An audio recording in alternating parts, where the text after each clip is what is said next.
Good morning to all of you. On the first day of May 2023, Honorable Supreme Court of India, 5 judges bench, they have delivered a lightning judgment that the statutory period of 6 months is not necessary to grant divorce if the marriage is irretrievably broken. So previously, according to Section 13-b of the Hindu Marriage Act, even though you file a case of divorce, normally the statutory period will be 6 months. The magistrate will call you, then immediately he will postpone the case for 6 months, asking you to reconcile yourself or come back after 6 months. But that period is not necessary if there is no ground, if there is no point of reunion, then why should you wait for the 6 months? Not necessary. So please understand, we are going towards westernization. That's my feeling. Right. 5 judges bench. Justice Sanjay Kishan Kaul, Sanjay Khanna, Abhay Srinivas Vakha, Vikramnath and J.K. Maheshwari.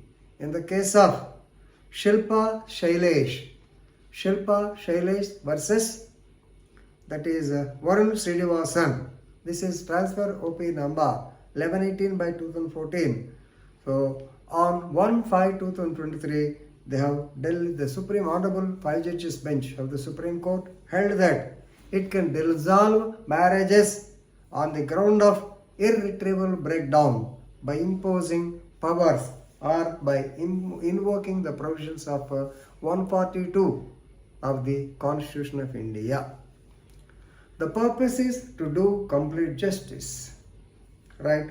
So, what is 142? All of you know that the decrees and orders issued by the Supreme Court, they should be enforced. Enforcement of decrees and orders of the Supreme Court is disclosed in Article 142. That means when the Supreme Court, to do complete justice or to prevent misuse of justice, they can give any order and it has to be enforced.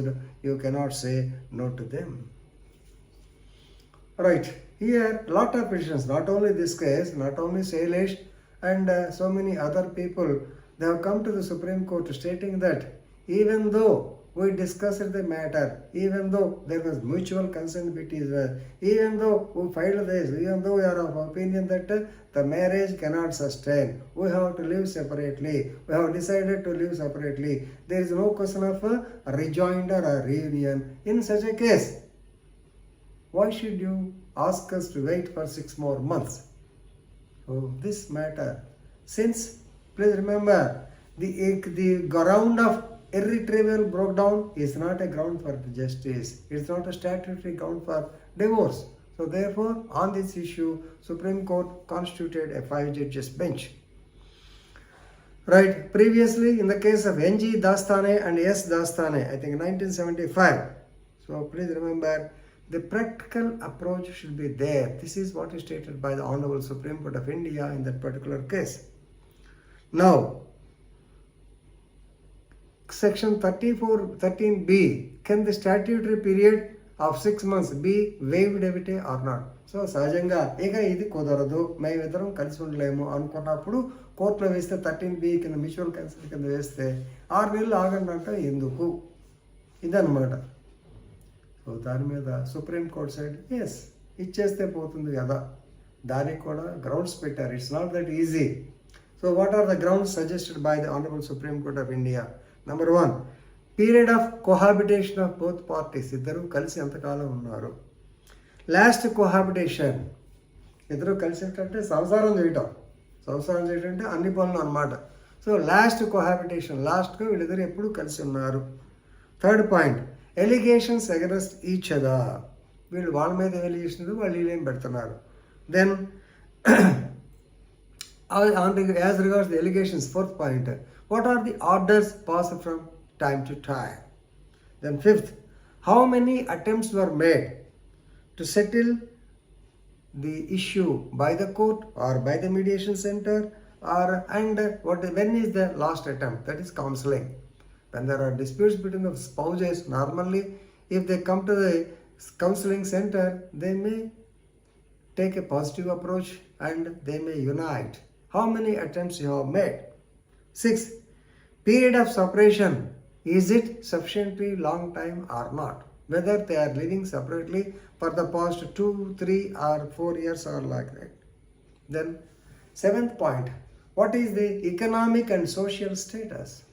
Definitely, if the economic status is equal, if the social status is equal, the woman also has said, I can live on my legs, I can do some job, or my father has given me so much of inherited properties there.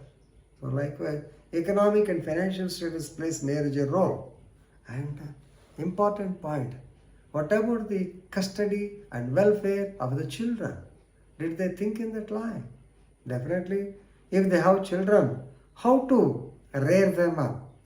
How to go for vegetation, how to take care of their welfare, how to get them educated in very good schools, like that. Whether the point has also been covered. If all these points are covered, and even then, if the couple, they say that they want to go for divorce, then it is said that the marriage is irretrievably broken and you can go for divorce by mutual consent. So, court should be fully convinced and satisfied that marriage is totally broken. It is unworkable. In such case, dissolution of marriage is give decree for divorce, basing on the following 7 or 8 points I have told you.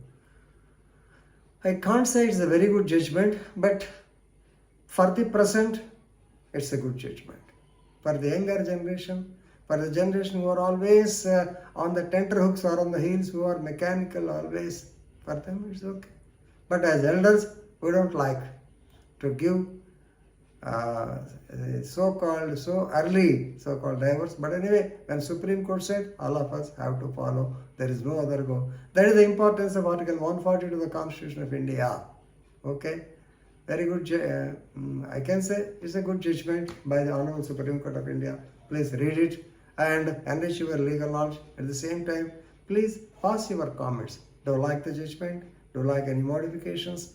Do you like any reunion among the parties? Or do you agree with the judgment? All these things, please pass in your comments. With this, I am concluding. Thank you very much.